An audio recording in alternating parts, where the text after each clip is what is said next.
alguma coisa que foi essa virada de chave que te deu um empurrãozinho ali? Não, porque assim, minha carreira em seguida, eu não atuei tanto assim na área da ortopedia, porque assim que eu me formei, pode evoluir a história? Claro, por favor. Assim que eu me formei trabalhando, o Léo já tinha uma clínica, eu já namorava quando eu já tinha 4 anos, então a gente já...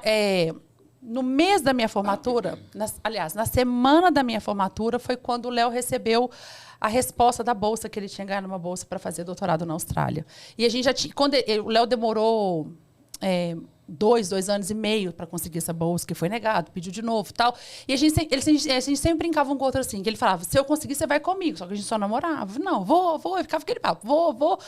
E aí eu lembro que na semana da minha formatura, ele recebeu a ligação que ele tinha ganhado uma bolsa da Austrália e em seguida ele ganhou a bolsa da CAPES. E eu lembro que eu brinco assim, até hoje não fui pedindo casamento, porque esse foi o pedido de casamento. Ganha uma bolsa, vamos pra Austrália. Foi mais ou menos assim. O pedido de casamento foi a passagem. Foi a gritaria, não, foi a gritaria na rua, Léo, que a gente ia pra bem Austrália. melhor que um pedido de casamento, né, Léo? Vamos pra Austrália, cara. Tá louco. Porque a gente já tinha esse plano, a gente já planejava isso por muito tempo e esperava uma resposta positiva de um financiamento para esse estudo. Então, assim, eu já colei grau sabendo que eu ia para a Austrália e tinha que ser rápido, porque o Léo ganhou a bolsa, ele tinha que estar... Isso era em novembro, o Léo tinha que estar na Austrália em janeiro. Nossa. Então, foi muito rápido. Então, a gente tinha que negociar, que o Léo queria finalizar as coisas dele e ele negociou para a gente poder ir 6 meses depois. Então, a gente acabou indo 6 meses depois. Então, nesses 6 meses, eu assumi um horário da clínica que ele trabalhava, a área de ortopedia, e abri uma linha de GO lá, que não tinha, mas tinha procura na região. Então, eu falei, pode vir que eu dou conta. Então, eu atendia. Foi esse período. Quando chegou na Austrália, eu fui como esposa, porque eu não tinha planejado ir estudar.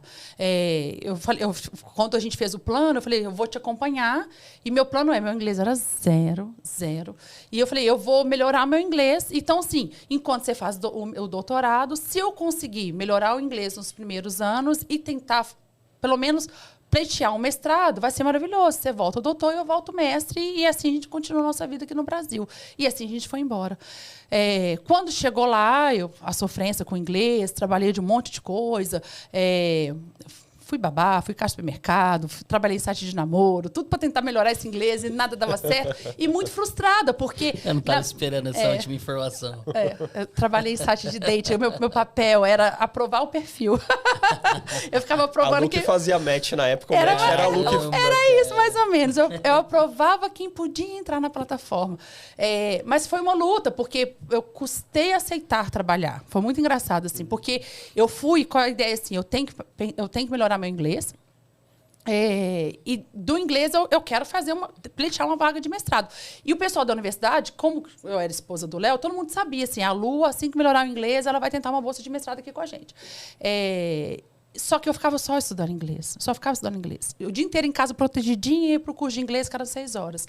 E até que um dia, depois de uns 4 meses que eu estava fazendo isso, uma gaúcha, amiga minha do curso, chegou para mim e falou assim... Você não percebeu que só você que não evolui? Bem dura, assim, comigo. Eita! E aí eu sempre fui chorosa. E eu falei... Ela falou, Lu, você tem que trabalhar. Eu falei assim, mas eu não preciso trabalhar, porque todos eles tinham visto de estudante e eles trabalhavam no contraturno para se manter lá. Como eu tinha um visto de dependente do Léo, eu podia escolher o que eu ia fazer. Eu podia trabalhar o dia inteiro ou estudar o dia inteiro. Então, eu não tinha a necessidade igual eles tinham por causa do visto. E eu ficava assim, não, eu tenho que estudar inglês porque eu quero estudar, eu quero voltar para casa com o título de mestre. E ela falou, guria, eu lembro direitinho ela falando assim, encara o trabalho como se fosse curso de inglês. Aula prática. É isso que ela falou comigo. Você não está evoluindo porque você fica em casa o dia inteiro protegida e aqui... não dá tempo de você evoluir. Aceita um emprego para você praticar o inglês. E assim eu aceitei. Eu falei, vou encarar assim. E aí, no mesmo mês, eu aceitei ser caixa de supermercado. Babá já tinha sido. Né? Foi. E aí surgiu esse emprego no site de namoro. Eu peguei também. E aí eu falei com o Léo, agora eu vou ganhar dinheiro. E aí eu lembro do Léo muito incomodado. Porque ele, tadinho, chegava fim de semana, eu ficava... A hora de trabalhar no supermercado era muito melhor no fim de semana. Eu ficava assim, eu vou trabalhar o fim de semana inteiro. E o Léo ficava com dó de ir pra praia. Ele pegava o computador dele, ficava em frente ao meu caixa, digitando. E aí ele falou assim, não dá mais. Com 15 dias comigo no supermercado, surgiu uma vaga de assistente de pesquisa. Eles precisavam de um fisioterapeuta formado para ser assistente de pesquisa de um projeto de neuro. E o Léo sabia que eu gostava de neuro, era para lesados medulares. E aí o Léo me inscreveu. Falou, olha, eu vi a vaga, eu sou aluno de doutorado, a minha esposa é fisioterapeuta, eu estou escrevendo para ela, porque o inglês dela não é muito bom, ela nem sabe que eu estou escrevendo, mas ela tem potencial, ela sabe e ela gosta de pesquisa. E aí ele falou assim, eu quero ela aqui segunda-feira para uma entrevista.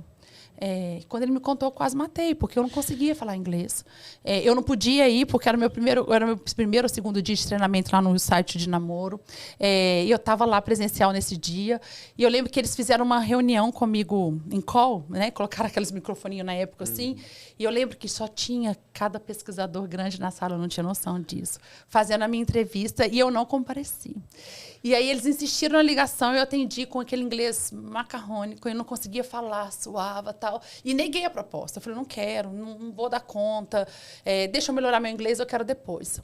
Esse cara foi tão legal, e ele falou assim, não, vem que a gente vai te reunir de novo. Você não tem noção quem está nessa sala te esperando, mas a gente vai te ouvir de novo. E aí eu fui presencialmente nesse dia. Ele colocou um aluno de doutorado dele, brasileiro, para ir traduzindo as coisas para mim. Nossa, ele queria muito, né? Sabe o que ele queria? Isso que as pessoas aqui no Brasil não têm noção. Como na Austrália as profissões todas são bem valorizadas, os alunos formam com boas propostas de trabalho, já ganhando um teto ali, né? Eu ganhei, quando eu consegui esse emprego, eu ganhei como uma fisioterapeuta recém-formada. Só que o valor que eu receberia esse valor em qualquer clínica que eu trabalhasse. Então, para que fazer pesquisa? As pessoas só iam para fazer pesquisa quem realmente gostava muito daquilo. E quase ninguém queria fazer. Então, eles eram carentes. Então, eles estavam com uma verba de mais de $1 milhão australiano, que eles precisavam treinar os lesados medulares, porque era um projeto super legal. Era um projeto de estimulação elétrica para fazer walking, para fazer caminhada com lesados medulares, consequências de estimulação elétrica.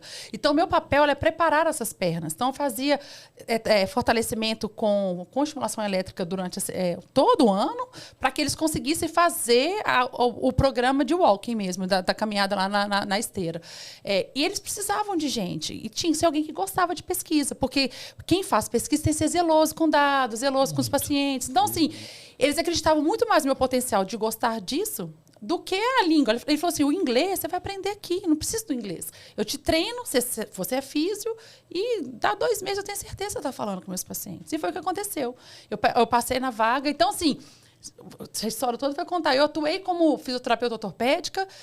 Dentro de 6 meses eu mudei para a Austrália e lá eu comecei a trabalhar com neuro. Eu fiquei com 1 ano e meio trabalhando com lesados medulares lá, nesse programa, dentro de um programa de pesquisa. E aí, na hora que eu vi que o meu inglês estava legal, eu prestei por uma vaga. E aí eu voltei para a ortopedia. Que aí, na hora lá, a escolha de ter voltado para a área da ortopedia, nem por uma paixão, foi pelo orientador. Que aí, na hora da pesquisa, a gente começa a escolher quem é o melhor para te treinar, para ser bom pesquisador. Então, aí eu fui na pessoa e, por acaso, ele era da dor lombar. E eu falei, dor lombar que nós vamos fazer, e eu estou na dor lombar até hoje. O que você acha que ele tinha de diferencial, assim, que você falou, nossa, esse aqui vai ser ótimo para o meu desenvolvimento? O Chris já era orientador do Léo. Então, assim, eu tive a oportunidade, como eu trabalhei na Universidade de Sydney por 1 ano e meio antes de entrar, eu tive a oportunidade de conhecer vários orientadores. Então, eu conheci 2 departamentos. O pessoal do Back Pain Group, que era o pessoal todo que estava no grupo do Chris, então tinha várias possibilidades de escolha ali dentro, e o time do pessoal que eu trabalhei. No momento que eu comecei a concorrer, o meu chefe atual falou, eu não vou deixar você ir embora. Ele era um cara muito legal, mas eu tive a experiência de experimentá-lo como chefe e como orientador dos alunos de lá. E eu também tive a oportunidade de ver o Léo tendo um orientador como o Chris Maia. E o Chris era um dos líderes do departamento dele. Então, ele já era um pesquisador. Hoje, o Chris Maia, só para você ter uma ideia, é o maior, né? Ou um dos maiores pesquisadores do lombar no mundo. Ele é gigante. E na época, ele estava já crescendo a sua carreira, não era tão grande assim. É um fisioterapeuta que hoje trabalha com área, em geral, de epidemiologia em dor lombar. Só que você vê como ele ensinava os alunos, assim, e o time que se formou. Eu acho, a dica que eu dou para todo mundo que está escutando, assim, a escolher orientador é um exercício de ver seus ex-alunos. ter a oportunidade de ver as pessoas que foram formadas por aquele pesquisador. Porque se ele formou bons pesquisadores, provavelmente ele vai te formar boa também. Então, no grupo do Chris, tinha já vários ex-alunos que tinham sido formados com eles, todos excelentes de ponta. Então, eu falei assim, eu quero ele, porque ele vai me dar algo que vai me acrescentar quando eu voltar para o Brasil, que é saber fazer pesquisa de excelência e qualidade. E eu acho que eu fiz uma escolha muito certa de ter ido para aquele grupo. E você teve uma oportunidade boa, foi de vê-los em ação. Exatamente, antes de escolher. Vê-los trabalhando. Isso é importante, porque às vezes ele é ótimo, mas ele não se encaixa com o nosso perfil. Perfeito. A gente tem perfil diferente de trabalho. Isso. Eu não gosto muito desse jeito, mas eu gosto do jeito daquele cara. Isso é importante. É importante, também, né? é importante. Porque, engraçado que antes, quando o Léo escolheu, o Chris é um cara que tem pouca habilidade social, muito tímido e comparando com outros que eram mais acolhedores. E muita gente falava assim, não vai no Chris. O Chris não tem habilidade social. Só que, para mim e para o Léo, naquela época, hoje ele tem muito mais, mas na época ele não tinha, né?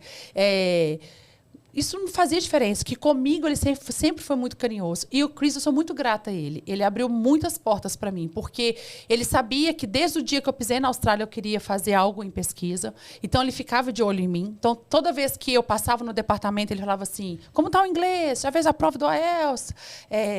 Lembra que se você quiser, eu prometi para você no dia 1 que eu te daria uma vaga. Não vou virar de costas para você. Ele sempre foi muito gentil comigo. E o legal do Chris é que ele não esqueceu dessa promessa. E quando eu fui pedir, eu fui pleitear uma bolsa de mestrado. Porque eu não tinha mestrado, não tinha nem especialização. Eu formei e fui embora. E quando eu fui me inscrever para uma bolsa de mestrado, o Chris me ajudou com a documentação. Então, ele foi lá, eu me inscrevi para a Bolsa Australiana, que a Universidade de Sydney tinha uma bolsa para alunos internacionais. Então, ele falou, você vai concorrer com essa bolsa. Porque aqui no Brasil eu não conseguia concorrer, porque eu não tinha mestrado. Então, aqui na época, a CAPES, não sei se só dava, mas tinha uma preferência de dar bolsa para os alunos que já eram mestres, para fazer doutorado fora. E eu, como eu não tinha, ele falou, não, nós vamos concorrer aqui. Quando ele me ajudou a levantar todos os documentos, olha que legal, coisas que eu sempre escutei, jogaram na minha cara assim, não sei por que você estuda tanto, suas notas não vão te levar a lugar nenhum, aquelas coisas. Quando ele olhou meu currículo, e ele fez, lá eles faziam aquela média ponderada, né, de somar tudo, e ele fez a conversão de quanto que seria aquilo no currículo australiano e tal, eu tenho até hoje o bilhetinho, o Léo que me deu. O Léo que eu estava trabalhando, o Léo que ele foi fazer, ele entregou, pôs na mesa do Léo, que o Léo já era aluno dele. E ele colocou um bilhetinho assim, você escolheu a pessoa certa. Porque a minha nota... na hora que ele viu, era alta. E a minha nota da graduação era a mais alta do que a borda que eles queriam. Então, as notas ajudaram. A minha iniciação científica era um primeiro contato que eu tive com pesquisa e contou ponto. E essa iniciação científica eu publiquei numa revista super pequena aqui no Brasil, Actrafisiátrica, e contou ponto. Meu TCC também foi uma pesquisa que eu publiquei em outra Fiz de Movimento, contou ponto. E eu consegui, com a ajuda do Chris, depois que eu estava lá, esses 2 projetinhos meus aqui do Brasil, ele conseguiu que eu apresentasse no congresso, no WCPT, no Congresso Mundial de Fisioterapia. Uau. Então, esses itens do meu currículo, ele falou assim, eu não vou deixar você concorrer para uma bolsa de mestrado. Você tem todos os pontos que baixam para uma bolsa de doutorado. Você vai para o doutorado direto. Eu quase caí da cadeira. Nossa, imagina. E aí eu falei, não, Cris, eu não tenho, não vou dar conta. Meu inglês ainda estava melhorando. Ele falou assim, não, eu não posso deixar você... Ninguém vai deixar, porque tudo isso aqui mostra uma experiência prévia com pesquisa. Fora isso, você está trabalhando há 1 ano e meio no departamento de pesquisa aqui do lado. A gente está vendo o seu desempenho. Você vai direto para o doutorado. Então, assim... Então, o Cris, eu escolhi... pelas capacidades e por ter sido generoso comigo desde o primeiro dia, por ter aberto todas essas portas para mim, de ter mostrado o caminho que eu dava conta, que nem eu acreditava, e eu consegui a bolsa. E aí eu fiz doutorado direto. Que legal. O que eu acho incrível, assim, na Austrália, a gente já recebeu aqui o Jamie Wood, que é um fisioterapeuta australiano que atua em Nova York hoje, né? Hoje ele está em Nova York. Mas a gente também já recebeu aqui o Ari Serpa Neto, que é um médico intensivista brasileiro, que está em Melbourne, se eu não me engano, na Austrália. E... o quão da cultura australiana o incentivo à pesquisa. Muito diferente daqui, né? Por exemplo, o Ari, ele atua em um dos grandes hospitais lá junto com a ANZICS, um dos grandes grupos, mas ele tem uma atuação específica, ele é contratado como pesquisador. Lá tem muito disso. Algo que aqui a gente ainda tem muita resistência. Hoje a gente encontra, por exemplo, algumas instituições, principalmente vinculadas a instituições de ensino, vagas de pesquisador, como o Rodrigo Daminel estava contando pra gente, que ele foi contratado pela FMEBC por uma vaga de pesquisador. Mas ainda é algo... Ainda é pouco. A gente está engateando muito nesse incentivo à pesquisa. Muito. Né? Até, assim, eu estava conversando isso com o Léo esses dias, assim. Eu estou numa fase que eu não estou... É o final da história, mas eu vou só adiantar aqui rapidinho, assim. Eu não estou mais na universidade. Então, assim... E eu vou continuar sendo pesquisadora, porque eu sou pesquisadora, aliás, eu continuo sendo. Mas como aqui no Brasil é difícil, em qualquer lugar também, fazer pesquisa fora de universidade. Porque lá na Austrália, por exemplo, outra coisa que eles têm, os fellows, né? É como se fossem os bolsistas do CNPq aqui no Brasil. É difícil ganhar, igual é difícil ganhar aqui. Só que olha que legal lá. Lá, quando você ganha uma bolsa de fellowship, você continua trabalhando na universidade, só que quem paga seu salário agora é o governo. Então, o governo deposita seu salário na universidade e a universidade te paga. Para que isso? Para dar independência para o pesquisador. Porque aí para com essas bobeiras aqui no Brasil, assim, o pesquisador tem que fazer tudo, né? Iniciação científica, dar aula na graduação, ser coordenador de estágio, e sobra 10 horas fazer pesquisa. Como é que faz pesquisa de ponta, fazendo pesquisa nessa carga horária enorme? Se era dedicação exclusiva, mas, na verdade, sua dedicação de pesquisa é pouco, porque você está fazendo tanta gestão, tanta graduação. Então, assim, todo mundo que tem pesquisa na veia, que não são muitas pessoas que querem fazer só pesquisa, mas os que querem concorrem a essa bolsa de fellowship. E aí eu falei assim, agora o salário é seu, você que conquistou. Por 5 anos é uma conquista sua e você vai ficar só na pesquisa. Vai fazer pesquisa. E o resto você larga, porque a universidade põe outra pessoa, porque agora ela tem um dinheiro para pagar para outra pessoa fazer aquele trabalho. E isso é muito legal. Essa não exclusividade, às vezes, acaba jogando a coleta nas costas do assistencial, que não está tão cuidadoso com o dado. Coisa que a gente vê no Brasil. Sim, não dá tempo de pensar em projetos grandes, grandes colaborações, coisa que toma muito tempo de um pesquisador, ter tempo de sentar e escrever uma verba de pesquisa, porque para ganhar dinheiro para fazer pesquisa, e uma boa pesquisa, por exemplo, hoje mesmo o Léo estava lendo um clinical trial de Ozempic, de 3 mil pessoas. Ô, Léo, senta aqui para nós conversar rapidinho. Eu gostei do Ozempic. Não, mas me interessa muito esse assunto. Mas para fazer um estudo robusto dele, você precisa de grana, porque são muitas pessoas para recrutar, muito centro. Então, para você conseguir pleitear esse dinheiro para fazer pesquisa, você tem que sentar. E eles demoram 1 ano para escrever uma verba dessa. E discute, apresenta para o colega, e pede colaboração, e reescreve. Eu lembro dos nossos orientadores, era época de pedir fomento, eles falavam assim, o mínimo na minha porta, porque é o mês de entregar, e eles faziam... quando estava chegando perto, eles faziam tipo pequenos congressos com os alunos e com os professores do departamento. Todo mundo apresentava os projetos, todo mundo corrigia, era um grande debate público. Está ruim nisso, está ruim naquilo, tira o nome de fulano, coloca o nome de fulano. Tipo assim, você quer ganhar ou não quer ganhar o dinheiro? Mas para fazer isso precisa de tempo. Como é que você senta com calma e fala assim, eu vou pedir... Aqui no Brasil seria o correspondente a um projeto temático da FAPESP. Para escrever, para ter a capacidade de escrever algo tão grande, você tem que ter tempo. E não tem como fazer a toque de caixa nas poucas horas que te sobra dentro da sua alocação de tempo dentro de um... A gente consegue ver isso legal com o Ari, por exemplo, que está lá. Hoje ele é fellow da ANZICS, que é a Sociedade de Terapia Intensiva da Austrália e Nova Zelândia. E eles, assim, são hoje a sociedade que publica os maiores trials. Eu já participei. Quando eles nasceram, a gente estava lá ainda. Né? Literalmente, assim, os maiores de número de pacientes. Eles estão terminando um agora, que é o Essa Mega colaboração Rocks, é muito são legal. 10 mil pacientes de UTI. Imagina que é 10 mil pacientes de UTI. UTI, geralmente, são trials de 100, 500 pacientes, né? E aí só consegue com colaboração. E para liderar isso. Aí eles têm que criar isso. E aí ele estava contando pra gente... que primeiro a gente vê assim, ó, que nem semana passada ele acabou de publicar um no Blue Journal, que é uma revista bem conceituada na área de terapia intensiva e de respiratória. Aí no outro mês publicou no JAMA, no outro mês New England. Então assim, você vê que os trabalhos que saem de lá são muito importantes, e aí ele contou pra gente a estrutura. Então assim, ele tem tempo para fazer a pesquisa, ele tem tempo de escrever.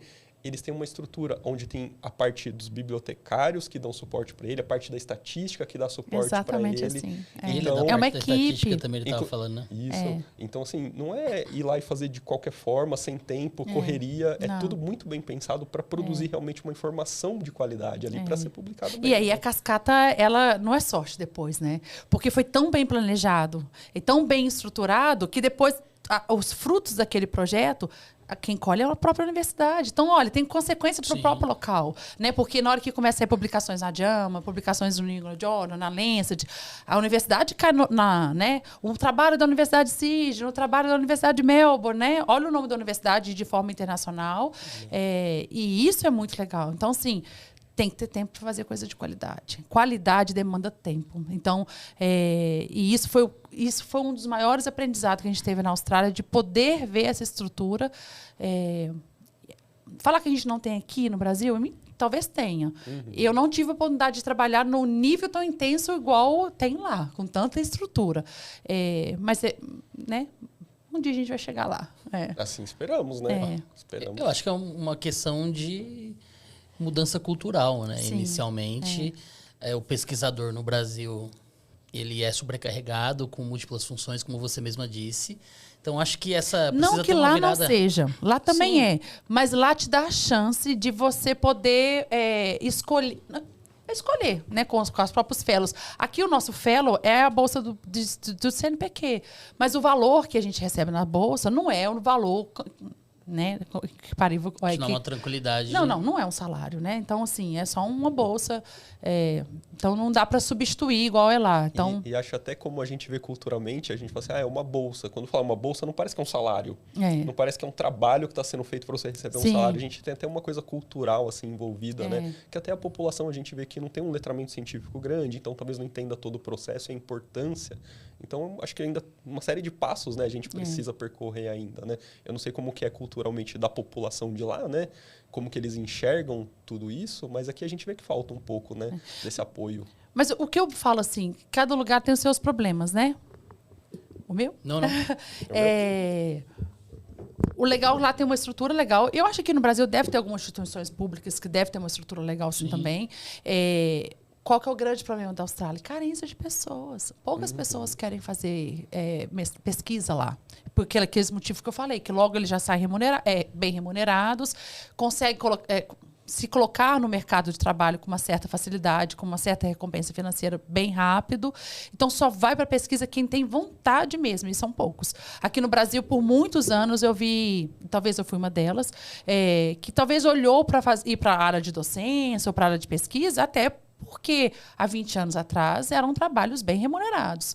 Hoje deu uma mudança um pouco, assim, de falar assim, a gente está vendo uma desvalorização dos salários de professores de graduação, de universidade, que, olhando para 20 anos atrás, eram empregos que todos nós queríamos quando a gente formava. Né? Então, assim, havia um incentivo para as pessoas irem, que era uma recompensa financeira, sim. A gente não pode negar isso.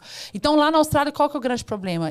Eles precisam muito de recrutar pessoas. Falta pessoa para fazer pesquisa. Falta pessoa. A gente estava vendo com o Jamie, né? A Austrália tem uma área territorial equivalente à do Brasil, mas com uma população que é metade da população do estado de São Paulo. É isso. Está toda concentrada mais próxima ao bordas, litoral, né? É porque o miolo da Austrália é deserto. Então, a população toda vive na borda da Austrália e o miolo não tem. São cidades bem remotas, bem pequenas. A população e todos os animais mega peçonhentos que tem naquela ilha, né? Pelo amor de Deus. Então, eles são carentes de mão de obra para qualquer profissão, inclusive pesquisadores. Então, eu falo para todo mundo, assim, todo mundo que quer investir, porque eles não querem qualquer um. Então, assim, todo mundo que quer investir e tem sonho de estudar fora, planeja para ir, cuide do seu currículo, olha o que precisa, faz o beabá certinho do que precisa, que as possibilidades aumentam muito e chega até a ser grandes as chances, porque principalmente onde a gente estudou, no departamento que a gente estudou, que eu e o Léo já exportamos vários ex-alunos nossos. Uma vez que foi um brasileiro e fez um bom trabalho, eles vão querer outros, até que um estrague toda a sequência, né? E isso é de qualquer lugar. Então, assim, houve uma leva bem legal de ex-alunos brasileiros. Começou até antes da gente, um casal, o Paulo e a Manuela Ferreira, que eles fizeram um doutorado lá com o mesmo grupo de orientadores. O Paulo foi professor do Léo, que meio que indicou, e o Léo foi. E a gente fez um ótimo trabalho, e nós já mandamos várias pessoas para a Austrália, dos nossos ex-alunos. E continuam indo cada vez mais brasileiros para o mesmo departamento, porque eles gostaram. gostaram, viram que a gente trabalha bem. E os que estão aqui têm contato com a gente, que a gente facilita a ida deles para lá também. Então, tanto na Austrália como em outros países, nos Estados Unidos acontece também. Não é que é fácil conseguir, é fácil para quem tem os pré-requisitos para ir. Então, basta ter os pré-requisitos e querer ir mesmo, fazer com qualidade, eles são carentes, eles precisam de gente, coisa que aqui no Brasil sobra.